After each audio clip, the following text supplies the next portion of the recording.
നമ്മളിന്ന് ഈ ഒരു പഴം വെച്ചിട്ടുള്ളൊരു റെസിപ്പിയാണ് കേട്ടോ. നമ്മൾ ആവിയിൽ വേവിച്ചെടുക്കുന്നതാണ്. നല്ല അടിപൊളിയാണ്. അപ്പോൾ നമുക്കത് എങ്ങനെയാണെന്ന് നോക്കാം. അതിനായിട്ട് ഈ ഒരു 3 പഴം എടുത്തിട്ടുണ്ട്. അതിലേക്ക് നമ്മൾ 2 മുട്ട പൊടിച്ചൊഴിക്കാം. ജസ്റ്റ് ഒരു ഫോർക്ക് വെച്ച് ഒന്ന് സ്മാഷ് ചെയ്തെടുക്കാം.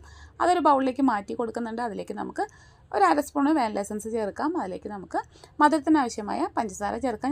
അപ്പോൾ ഞാനിവിടെ ശർക്കരപ്പൊടിയാണ് ചേർത്തിട്ടുള്ളത്. ഇനി നമ്മളിതിലേക്ക് ചേർക്കുന്നത് ഗോതമ്പ് പൊടിയാണ്. ഒരു 1.25 കപ്പ് ചേർക്കുന്നുണ്ട്. അപ്പോൾ ഗോതമ്പ് പൊടിക്ക് പകരം നിങ്ങൾക്ക് മൈദ വേണമെങ്കിലും എടുക്കാം കേട്ടോ. അതിലേക്ക് 1/2 സ്പൂണ് ബേക്കിംഗ് പൗഡർ ചേർക്കുന്നുണ്ട്. അതുപോലെ തന്നെ 1/4 സ്പൂൺ ഉപ്പ് കൂടി ചേർത്തിട്ട് നമുക്ക് നന്നായിട്ടൊന്ന് മിക്സ് ചെയ്തെടുക്കാം. അപ്പോൾ മിക്സ് ചെയ്ത് വരുമ്പോൾ കുറച്ച് കട്ടിയായി തോന്നുകയാണെങ്കിൽ ഒരു 1/4 കപ്പ് വെള്ളം ഒഴിച്ച് കൊടുക്കാം. വെള്ളത്തിന് പകരം നിങ്ങൾക്ക് പാല് വേണമെങ്കിലും ചേർക്കാം കേട്ടോ. ഞാൻ ഇതുപോലത്തെ ബൗൾസിലാണ് ഉണ്ടാക്കിയെടുക്കുന്നത്. അതിലേക്ക് ഞാൻ നെയ്യൊന്ന് ബ്രഷ് ചെയ്ത് കൊടുത്തിട്ടുണ്ട്.